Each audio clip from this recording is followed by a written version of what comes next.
हमारे देश में जिस प्रकार अलग अलग कोने में घटनाएं घट रही हैं, मैं बड़ा कंफ्यूज हूँ कि किस टॉपिक पे चर्चा करी जाए, क्योंकि इस चैनल का मुख्य उद्देश्य है देश में जो घटना घट रही है उस पर सुचारू तौर से और अच्छे तौर से आप तक मैं अपने विचार रख सकूँ। नमस्कार, मैं नितेश चौरसिया आप सबका अपने YouTube चैनल पर स्वागत करता हूँ। साथियों, पिछले कई दिनों से मैं चाह रहा था कि कई सारी वीडियो बनाऊं, मगर मुझे समझ में नहीं आया कि पहले कौन सा बनाऊं। पिछले कई दिनों में हमारे देश में कि अलग अलग राज्यों में कई प्रकार की अलग अलग घटनाएं घटी। अगर मैं बात करूं बिहार की, वो मासूम बच्ची आखिर क्या मांग रही है, उसकी वीडियो से उसका दर्द झलक रहा है। वो इस सरकार से शिक्षा मांग रही है, अपने लिए पढ़ने के लिए विद्यालय की मांग कर रही है। और साथियों, हम 70 साल से अधिक हमारी आज़ादी को जा रहे हैं।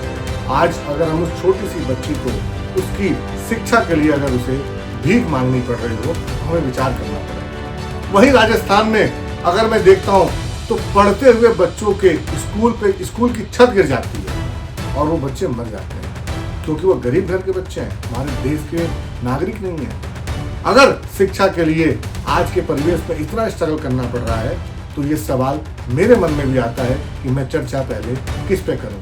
वहीं उत्तर प्रदेश में आम आदमी पार्टी के नेता संजय सिंह लगातार स्कूल बचाओ अभियान जारी कर रखा है और वो चाहते हैं कि उत्तर प्रदेश के मुख्यमंत्री योगी आदित्यनाथ ने जो एक फैसला लिया है स्कूल बंद करने के लिए, उससे पहले वो पुनर्विचार करें कि इस गरीब बच्चे की जो शिक्षा की प्रणाली है, जो शिक्षा की व्यवस्था है, जो शिक्षा का अधिकार है, वो ना उनसे छीन सके।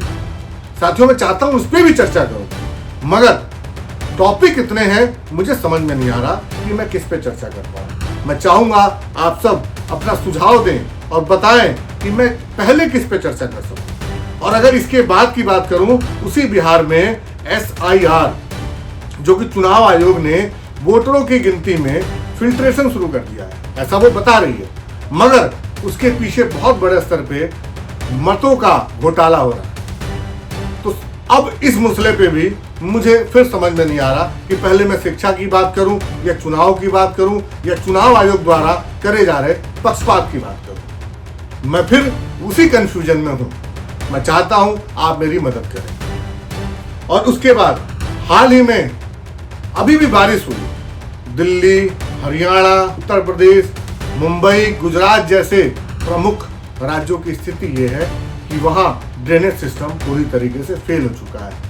गुड़गांव में ट्रंप के प्रोजेक्ट पे बहुत महंगे महंगे फ्लैट सेल हुए, मगर जब बारिश हुई तो वहां पानी की लंबी कतार लगी हुई थी। वहां के आम आदमी ये पूछ रहे थे कि हम 50% से अधिक अपनी कमाई का टैक्स के तौर पे देते हैं और व्यवस्था के तौर पे हमें क्या मिलती है।